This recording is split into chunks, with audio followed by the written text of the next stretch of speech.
Hola, ¿qué tal? Yo soy Iván Carrillo y esto es Reporte Climático, periodismo de soluciones para un mundo en constante cambio. Como humanidad atravesamos actualmente varias emergencias imposibles de entender por separado. Una muestra muy clara es el vínculo entre la alteración del clima y la pérdida de diversidad biológica. Las temperaturas crecientes y los patrones de lluvia a menudo impredecibles están poniendo en jaque a especies y ecosistemas de las que dependen nuestros medios de vida. A su vez, esa crisis de biodiversidad nos está volviendo más vulnerables al cambio climático derivado de la quema de combustibles fósiles. El resultado es una alerta que no debemos ignorar. Aproximadamente 1 millón de especies están en peligro de extinción y ya ha desaparecido el 70% de los animales vertebrados estudiados en los últimos 50 años. Y aunque no podemos revertir del todo la situación, sí es factible frenarla mediante alternativas como las que hoy nos compartirá Lucía Ruiz. Ella es coordinadora de biodiversidad y financiamiento en el Fondo Mundial para la Naturaleza México, WWF por sus siglas en inglés. Acompáñenme a conocerla luego de echar un vistazo a la actualidad climática global. Cada año, con la llegada de la primavera y de la época de reproducción de muchas plantas con flor, se presenta también la alergia estacional. Una alergia es una reacción del sistema inmunitario a un agente externo inofensivo, como el polen de las flores. Los síntomas comunes de la alergia estacional son estornudos, ojos llorosos, picazón y congestión nasal. Para la mayoría de las personas no significa un peligro, pero sí puede afectar el disfrute de la vida durante varios meses. 30% de la población enfrenta este problema agudizado por el cambio climático. Y es que, según múltiples estudios, a medida que el mundo se calienta, las floraciones comienzan antes, duran más y producen más polen. Por ejemplo, una investigación publicada en 2021 concluyó que, en promedio, la temporada de polen se ha alargado 20 días en Estados Unidos durante las últimas 3 décadas y que las concentraciones del alérgeno han aumentado un 21%. A las personas con alergia estacional se les recomienda consultar a un especialista para identificar el tipo de polen al que son sensibles y así evitar exponerse a la floración de esa especie.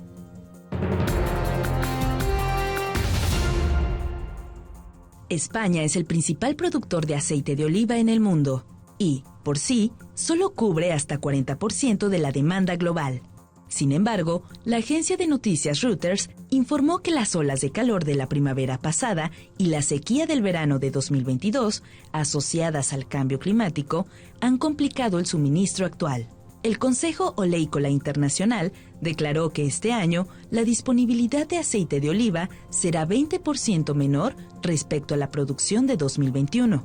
Y conforme pasa más tiempo sin lluvia, las previsiones empeoran. El país europeo ya ha reportado una subida de precios de 60%, provocando que las ventas del producto caigan.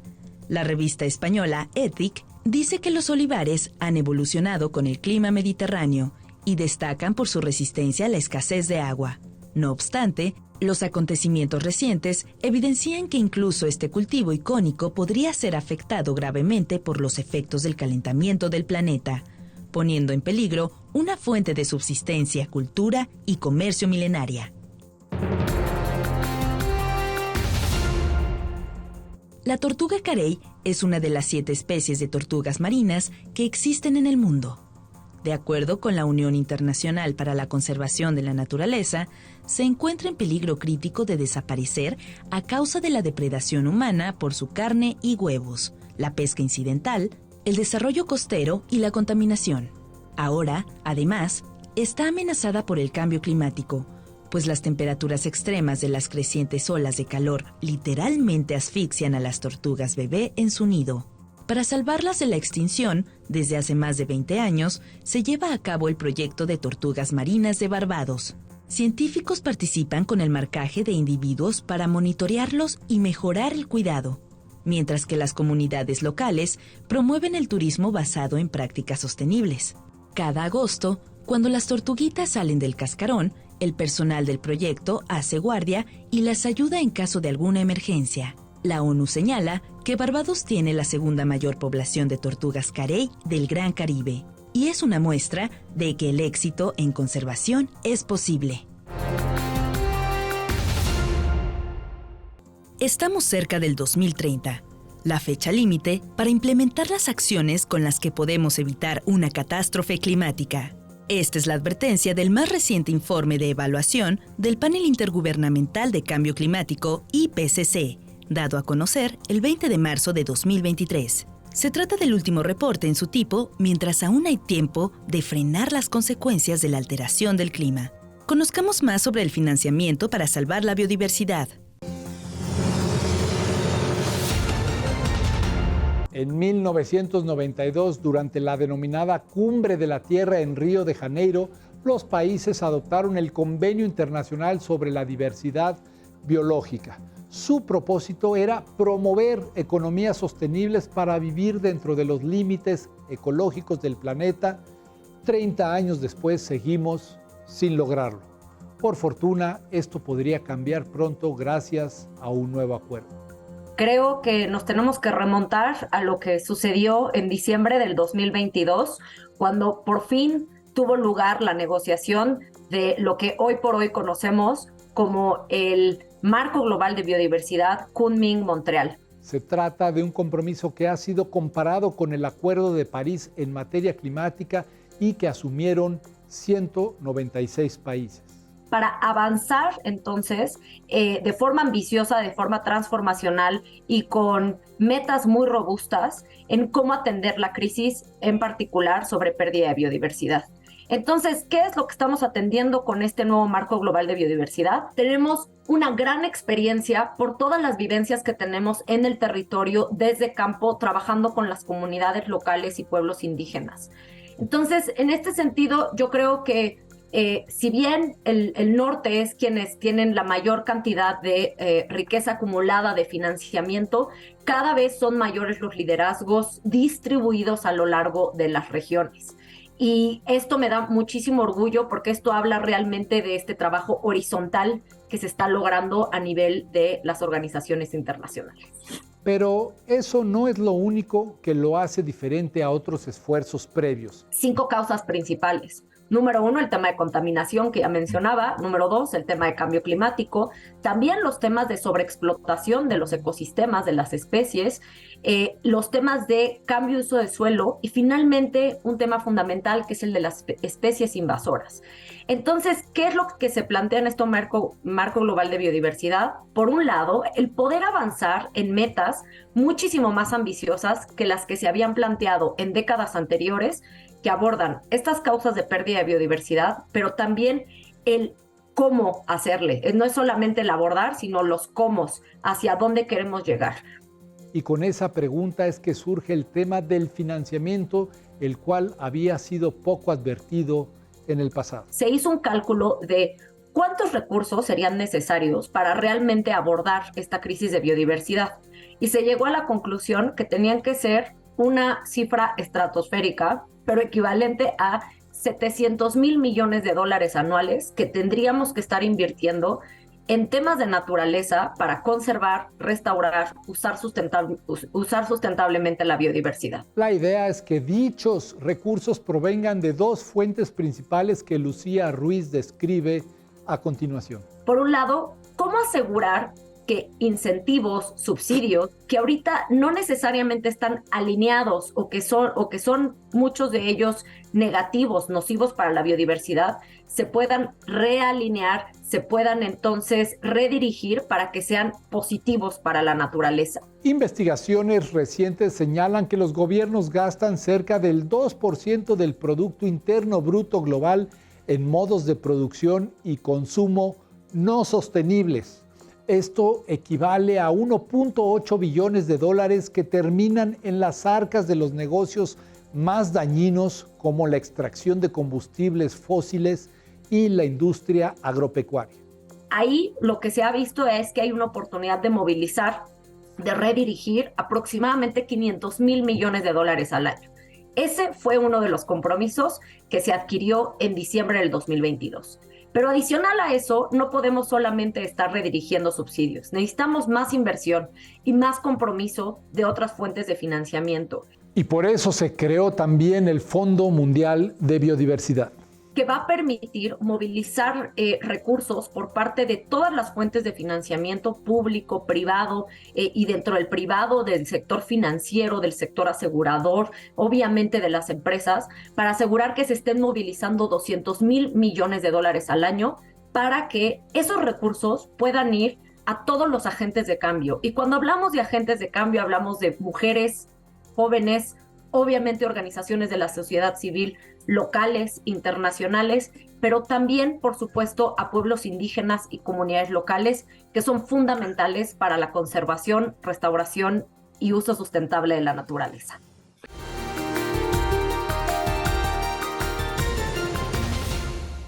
Financiar la biodiversidad nos conviene a todos. El Banco Interamericano de Desarrollo destaca que cada dólar invertido en restauración de ecosistemas genera hasta $30 en beneficios económicos.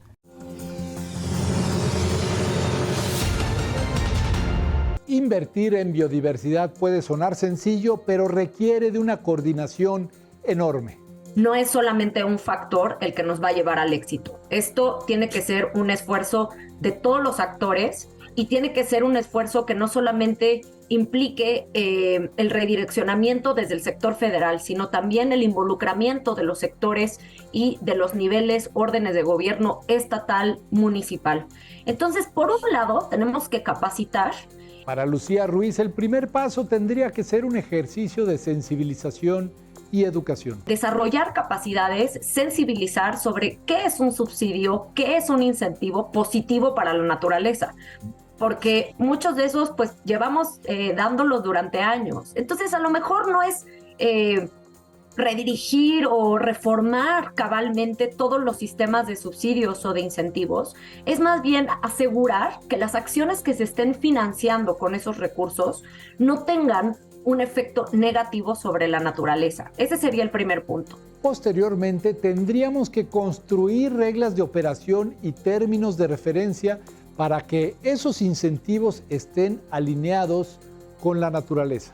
¿Qué significa eso? Pues que estén avanzando en temas de cómo ese incentivo, por ejemplo, si es para el sector ganadero o para cualquier otro sector productivo, integra criterios de biodiversidad. Según Lucía Ruiz, México es un ejemplo en ese ámbito. Porque tiene ahorita un proyecto, el primero de su naturaleza, liderado por la Secretaría de Turismo, que está permitiendo integrar criterios de biodiversidad a la planeación, al ordenamiento del turismo, en distintas políticas, desde las nacionales hasta las municipales. Entonces ya empieza a suceder y lo que necesitamos entonces es que esto explote y se haga a grandes escalas en todos los países y que las lecciones aprendidas en un país se puedan entonces adoptar y adaptar en otros.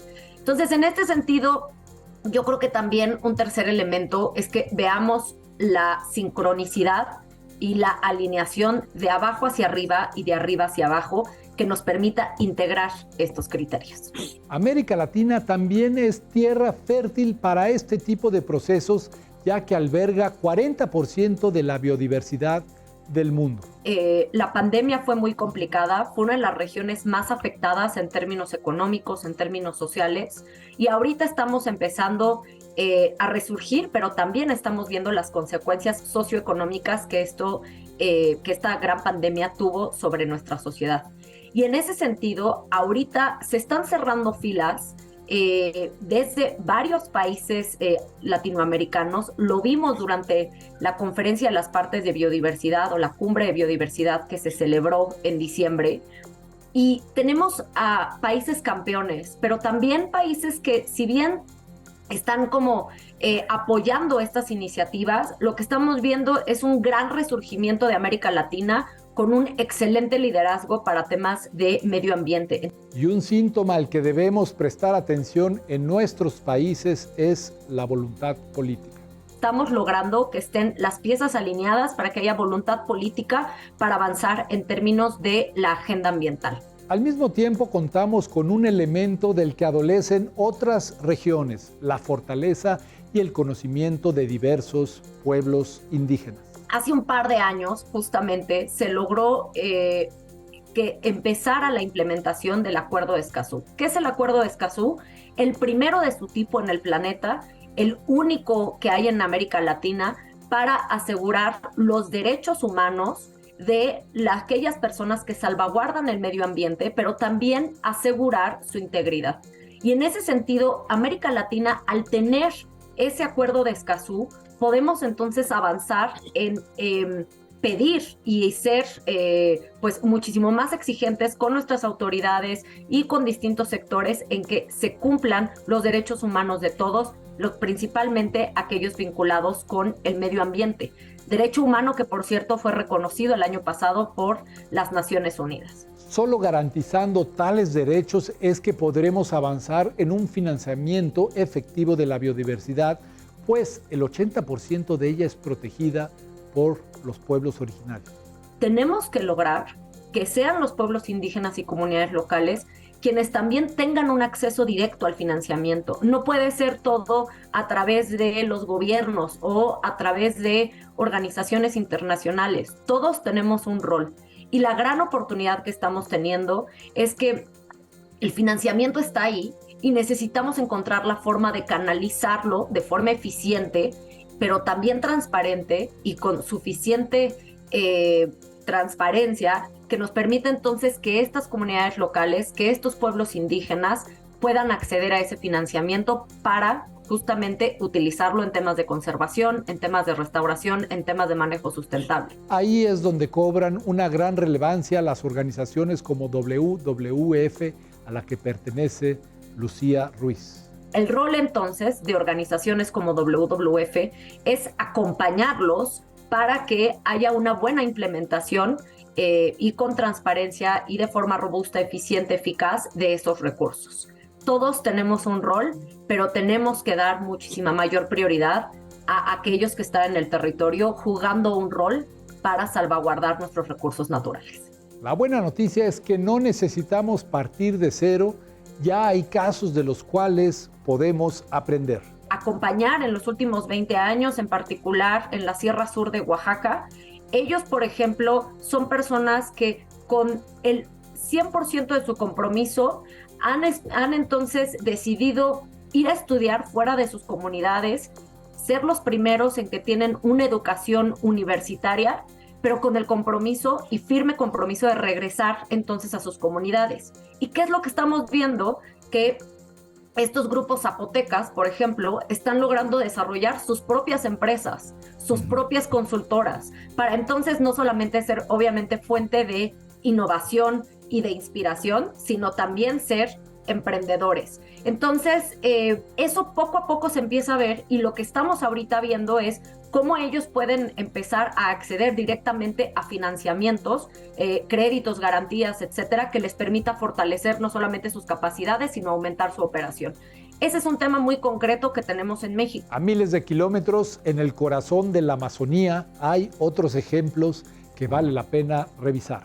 Pueblos indígenas que se han juntado en una confederación llamada COICA, que justamente están explorando el cómo generar mecanismos financieros que pudiera a lo mejor pilotearse en la Amazonía, en la región que más biodiversa del planeta, y entonces escalar ese tipo de mecanismos financieros para otras geografías en el planeta. Ejemplos hay muchísimos. Estas comunidades han levantado la voz para denunciar que sin ellas es imposible alcanzar la famosa meta 30 por 30 del nuevo marco de biodiversidad. Esta meta lo que establece es justamente un compromiso por parte de los países que son signatarios de este convenio sobre diversidad biológica para asegurar que por lo menos el 30% de las tierras, las aguas dulces y los ecosistemas costero-marinos van a estar bajo algún esquema de conservación al finalizar esta década, es decir, al finalizar el 2030. ¿Esto qué quiere decir?